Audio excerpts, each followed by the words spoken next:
to talk about this Cowboys turnaround. Hey, whoa. Let's stop the press first of all. Troy, he was calm and had an inside voice. We must have been ahead. He must have had 100 yards receiving. Oh, now watch this. Now look at him spaz out on this one. Hit the tape. I'm looking forward to these crowd out here. I love the fight for the chance. We got 2 chances. We gonna see Hawks, and then they go Pack, go, Pack, go, Pack, go. And then a couple weeks ago, he was on another show sweating profusely. Getting him ready.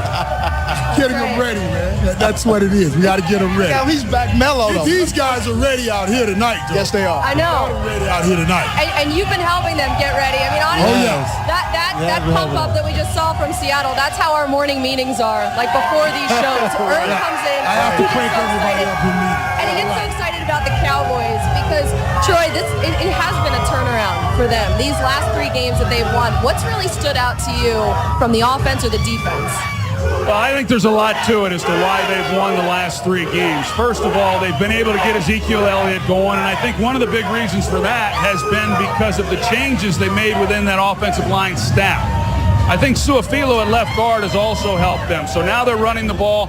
I think Dak Prescott has calmed down. He's starting to see the field a little bit better. Amari Cooper has helped them. There's no question. Yes. But he hasn't changed the way defenses are playing the Cowboys. They're still playing 8-man fronts, trying to stop Ezekiel Elliott, but now he's a guy who can win on one-on-one coverages. The other part of that, as great as the defense has been, they've been able to create takeaways, and that has helped the offense score more points. So there's been a lot of good things happening in Dallas. They're playing with more confidence.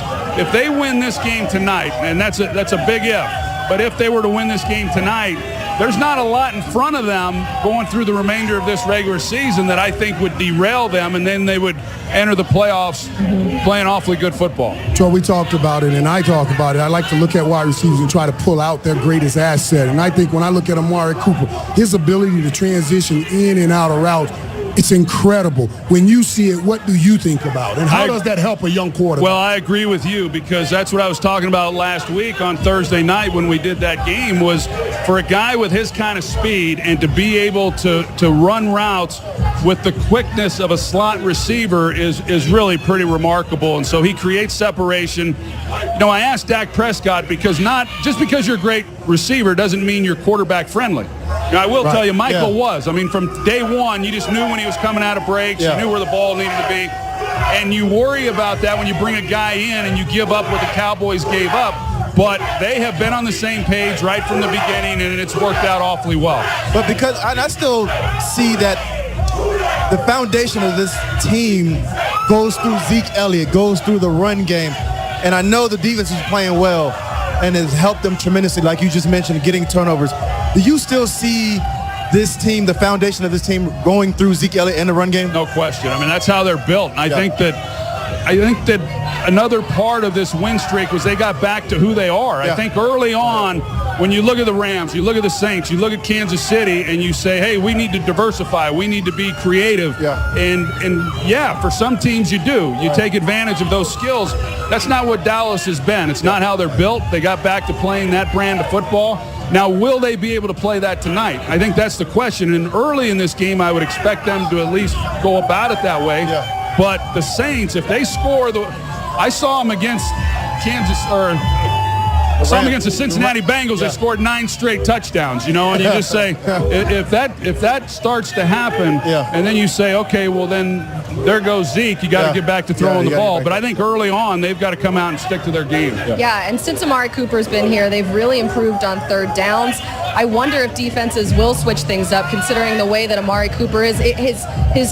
You look at the catches that he's had; they've gone for first downs 19 of 22 times. He's real good on the slant routes. I will say the 90-yard touchdown that he had on Thanksgiving night was a broken tackle. It should have been an 18-yard completion. I don't think yet he's done enough. Prior to that game, it was a 24-yard reception, was his longest completion. I don't think he's done enough yet to warrant all this attention, but they're certainly aware of him. And if it's one-on-one, he's going to win those matchups. Now tonight at halftime, we're going to see Gil Brandt go into the Ring of Honor here, and you obviously know him so well. He's the architect of this team. He's the first scouting director.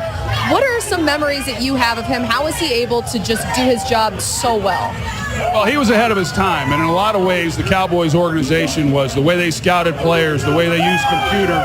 Now it's common stuff, but I just don't. You certainly can't tell the Cowboys story without Tom, Tex, and Gil. And I don't know that you can tell the NFL story without those same three guys. This is long overdue. I'm glad Gil Brandt is going in. He had Bill Belichick's endorsement for the Hall of Fame, and if that's not enough to get somebody into Canton, I don't know what is. Yeah, you're right. He's one of the greatest guys, and I love hearing the stories from other guys around the league how he changed the thing, changed scouting and everything in the league. He's just been one of the best ever.